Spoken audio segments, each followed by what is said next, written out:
श्री स्वामी समर्थ. जय महाकाली सर्वांना. तुम्हा सर्वांचे आपल्या चॅनेलवर अगदी मनापासून स्वागत आहे. आजचा दिवस तुमचा छान सुखात जाओ ही स्वामींच्या चरणी मी प्रार्थना करते आणि आपल्या नवीन माहितीच्या व्हिडिओला सुरुवात करते. परंतु त्या अगोदर तुम्ही माझ्या चॅनेलवर नवीन असाल तर आपल्या या चॅनेलला सबस्क्राईब करा आणि त्याचबरोबर शेजारी जे बेल आयकॉन आहे ते देखील प्रेस करा, जेणेकरून मी जेव्हा केव्हा अपलोड करेल व्हिडिओ तेव्हा ते तुमच्यापर्यंत त्याचे सर्वात प्रथम नोटिफिकेशन येईल आणि तुम्ही असे योग्य माहितीपूर्ण व्हिडिओ एक पण मिस करणार नाही. आणि कमेंटमध्ये लगेचच श्री स्वामी समर्थ लिहा. आपल्या हिंदू धर्मामध्ये पितृपक्षाला खूप मोठे महत्त्व आहे. पितृपक्षाला श्राद्ध पक्ष असे देखील म्हणतात. यंदा पितृपक्षाची सुरुवात 7 सप्टेंबर पासून सुरू झालेली आहे, म्हणजे भाद्रपद महिन्याच्या पौर्णिमेपासून ते सुरू राहणार आहे 21 सप्टेंबर पर्यंत. तर या काळामध्ये आपण आपल्या पूर्वजांना आठवतो आणि त्यांच्या स्मरणार्थ आपण दान धर्म करतो. त्यांच्या स्मरणार्थ आपल्या पितरांना मोक्ष मिळावा म्हणून, त्यांच्या आत्म्याला शांती मिळावी म्हणून आपण तर्पण विधी, श्राद्ध विधी आणि अनेक प्रकारची पितरांची सेवा आपण करत असतो. तर पितृपक्षामध्ये येणारी संकष्टी चतुर्थी उद्या म्हणजे बुधवारी 10 सप्टेंबर रोजी आलेली आहे आणि या दिवसाची खास ओळख म्हणजे विघ्नराज संकष्टी. या दिवशी बाप्पांची पूजा केल्याने मनोकामना इच्छा पूर्ण होतात, वाईट गोष्टी प्रत्येक आपल्यापासून दूर राहतात आणि आपल्या प्रत्येक कामामध्ये आपल्याला यश मिळते असा विश्वास आहे. या दिवशी घरामध्ये व्रत केल्याने सुख, शांती आणि समृद्धी नांदते. त्याचबरोबर आपल्या घरातील मुलांचं प्रत्येक संकटापासून रक्षण करण्यासाठी, आपल्या मुलांची प्रत्येक क्षेत्रामध्ये यश त्याला मिळवण्यासाठी, यशस्वी होण्यासाठी आई ह्या दिवशी म्हणजे संकष्टी चतुर्थीच्या दिवशी व्रत करते. संकष्टी चतुर्थीच्या दिवशी पूजेचा शुभ मुहूर्त हा सकाळी 6 वाजल्यापासून 4 मिनिटांपासून ते 9 वाजून 1 मिनिटांपर्यंत पूजेची शुभ वेळ आहे. त्याचबरोबर संध्याकाळचा शुभ मुहूर्त हा पूजेसाठी असणार आहे 4 वाजून 58 मिनिटांपासून ते 6 वाजून 32 मिनिटांपर्यंत. त्याचबरोबर चंद्र उदय रात्री 8 वाजून 6 मिनिटांनी होणार आहे. तर संकष्टीच्या दिवशी चंद्र उदयाच्या वेळी आपल्याला चंद्रदेवाला जल अर्घ्य द्यायचे असते. गणपती बाप्पाला जास्वंदाचे फूल आणि दुर्वा अर्पण करून आरती करायची असते आणि त्याच्यानंतर आपण उपवास सोडायचा असतो. या दिवशी आपल्याला शक्य असेल तर अथर्व शीर्षाचे पठण किंवा श्रवण जरूर करावे. त्याचबरोबर संकष्टी चतुर्थीची व्रता ऐकणे किंवा पठण करणे हे देखील संकष्टी चतुर्थीला शुभ मानले जाते. तर उद्याचा दिवस हा धार्मिक दृष्ट्या अतिशय महत्त्वाचा असल्यामुळे काही खास उपाय आणि सेवा देखील आपल्याला करायच्या असतात. त्याच्यामुळे आपल्या जीवनामध्ये जी काही नकारात्मक ऊर्जा आहे ती पूर्णपणे दूर होते आणि आपल्या आयुष्यामध्ये सकारात्मक ऊर्जा निर्माण होते. पितृपक्षाच्या काळामध्ये दान धर्म करणे आणि स्नान याला विशेष असे महत्त्व दिले जाते. संकष्टी चतुर्थीच्या दिवशी जर शक्य असेल तर एखाद्या तीर्थक्षेत्री जाऊन त्या ठिकाणी स्नान करावे आणि आपल्या पूर्वजांचे स्मरण करून आपल्या पूर्वजांच्या नावाने यथाशक्ती आपण दान धर्म करावा. असे केल्यामुळे आपल्याला पितरांचा आशीर्वाद मिळतो आणि आपल्या घरामध्ये सुख, शांती, समृद्धी येते. परंतु आजकालचे जीवन खूप धावपळीचे झालेले आहे. आपण वर्किंग झालेलो आहोत. त्याचबरोबर घरामध्ये देखील लहान मुलं वगैरे असतील, वयोवृद्ध आहेत, तर अशा वेळेस आपल्याला एखाद्या तीर्थक्षेत्री जाणे शक्य होत नाही. म्हणून एक सोपी पद्धत म्हणजे घरच्या घरी अंघोळीच्या पाण्यामध्ये काही विशेष अशा वस्तू टाकून आपण घरीच स्नान करणे.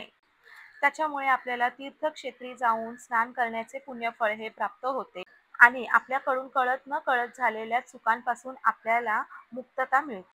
असे मानले जाते की अशा प्रकारे केलेले स्नान हे आपले पितृदोष कमी करते आणि संपूर्ण कुटुंबामध्ये आनंद आणि सर्वांची प्रगती होते. तर या स्नानामध्ये म्हणजे आपल्या अंघोळीच्या पाण्यामध्ये आपल्याला कोणत्या वस्तू टाकायच्या आहेत, कधी टाकायच्या आहेत आणि याचा नेमका उपयोग काय आहे याबद्दलची सविस्तर माहिती आजच्या व्हिडिओमध्ये मी तुमच्याबरोबर शेअर करणार आहे. त्यामुळे व्हिडिओ हा अगदी शेवटपर्यंत पहा, मध्येच स्किप करू नका, जेणेकरून तुम्हाला योग्य ती माहिती नक्कीच कळेल. बघा, पितृपक्ष हा काळ आपल्या पितरांच्या आठवणीसाठी आणि त्यांच्या आत्म्याची शांती करण्यासाठीचा म्हणजे आत्मा शांती करण्यासाठीचे हे दिवस त्यांना समर्पित असतात. या काळामध्ये केलेल्या आंघोळीला विशेषतः पवित्र नद्यांमध्ये जाऊन स्नान करण्याला अत्यंत महत्त्व आहे. असे म्हटले जाते की अशा स्नानामुळे आपले पितृ हे समाधानी होतात, पितृदोष हा दूर होतो आणि आपल्या आयुष्यामध्ये सकारात्मक बदल होतात. पितरांच्या आशीर्वादामुळे घरामध्ये शांती, प्रगती आणि मान सन्मान आपला वाढतो. तर या सर्व नद्यांमध्ये, पवित्र नद्यांमध्ये गंगा नदीला सर्वात खास असे मानले गेलेले आहे. त्यामुळे पितृपक्षामध्ये गंगा स्नानाला अतिशय महत्त्व गेलेले आहे. त्याचबरोबर स्नानासोबत आपलं दान करणे हे देखील खूप महत्त्वाचे आहे.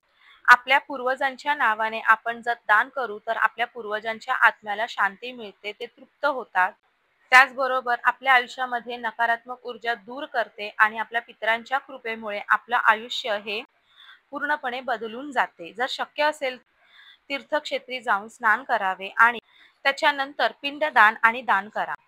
परंतु ज्यांना शक्य नाही त्यांनी कशाप्रकारे आपल्या घरामध्ये स्नान करायचे आहे, तर संकष्टी चतुर्थीच्या दिवशी आपण ब्रह्ममुहूर्तावरती उठणे हे अतिशय शुभ मानले जाते. यावेळी तुम्हाला जे काही चांगला संकल्प करायचा आहे तो करावा आणि हा संकल्प केल्याने तुम्हाला अनेक पटीने पुण्य मिळते असे मानले जाते. म्हणून या दिवशी सकाळी लवकर उठून गणपती बाप्पा आणि आपल्या पितरांचे स्मरण करा. ओम गण गणपतये नमः आणि ओम पितृदेवताय नमः, ओम पितृदेवताभ्यो नमः या मंत्राचा जमेल तेवढा आपण जप करायचा आहे. त्याच्यानंतर आपण आपल्या अंघोळीचे पाणी काढायचे आहे.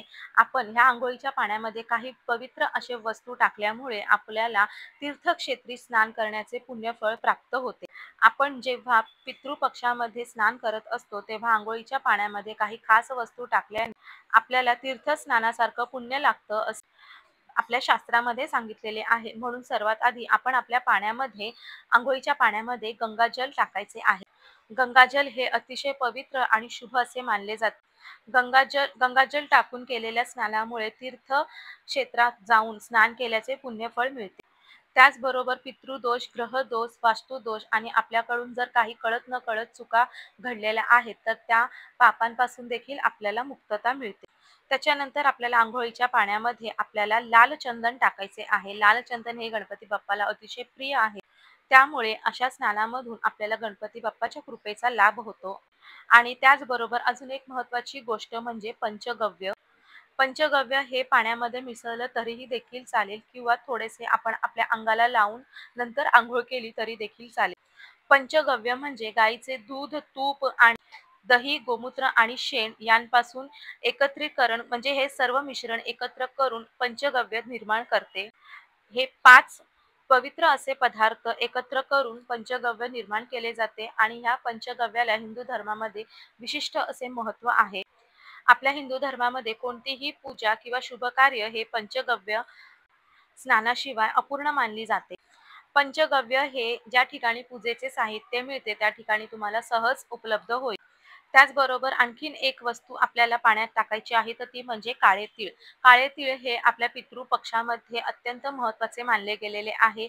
पितृंना आपल्या काळे तीळ अतिशय प्रिय असतात आणि पितृचे प्रतीक हे काळे तीळच आहेत. म्हणून आपण आपल्या अंघोळीच्या पाण्यामध्ये काळे तीळ देखील थोडेसे टाकायचे. त्याचबरोबर काळे तीळ हे गणपती बाप्पाचे देखील प्रिय आहे. काळे तीळ टाकून स्नान केल्याने ग्रहदोष, शत्रुबाधा आणि त्याचबरोबर नजर दोष यांसारख्या अडीअडचणी हे दूर होतात. काळ्या तिळांना हे दारिद्र्य नाशक मानले जाते म्हणून आपले दारिद्र्य देखील हे नष्ट होते. तर असे सर्व पवित्र वस्तू म्हणजे गंगाजल, लाल चंदन, पंचगव्य आणि काळे तीळ आपल्याला अंघोळीच्या पाण्यात टाकायचे आहे आणि उद्या संकष्टी चतुर्थीला स्नान करायची आहे.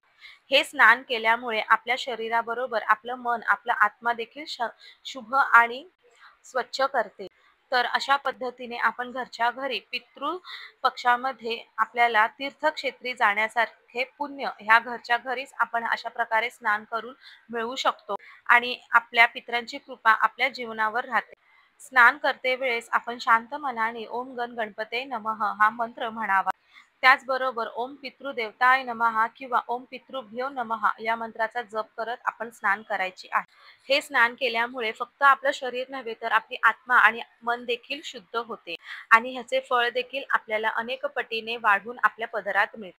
तर अशा पद्धतीने स्नान केल्यामुळे पितृदोष, ग्रहदोष, शत्रुबाधा आपल्या आयुष्यातील अडथळे देखील दूर होतात. त्यामुळे आपल्याला आपल्या पितरांचा आशीर्वाद प्राप्त करून घेण्यासाठी, 7 पिढ्यांचे दारिद्र्य नष्ट करून घेण्यासाठी उद्या बुधवारी संकष्टी चतुर्थीच्या दिवशी अंघोळीच्या पाण्यामध्ये ह्या पवित्र वस्तू टाकून आपल्याला पवित्र असे स्नान करायचे आहे. आजची माहिती तुम्हाला उपयुक्त वाटली असेल किंवा आवडली असेल तर आपल्या या व्हिडिओला लाईक करा, जास्तीत जास्त शेअर करा. चॅनेलवर नवीन असाल तर सबस्क्राईब देखील करा. पुन्हा भेटू अशाच एका माहितीपूर्ण व्हिडिओसोबत. तोपर्यंत सर्वांना श्री स्वामी समर्थ. जय महाकाली.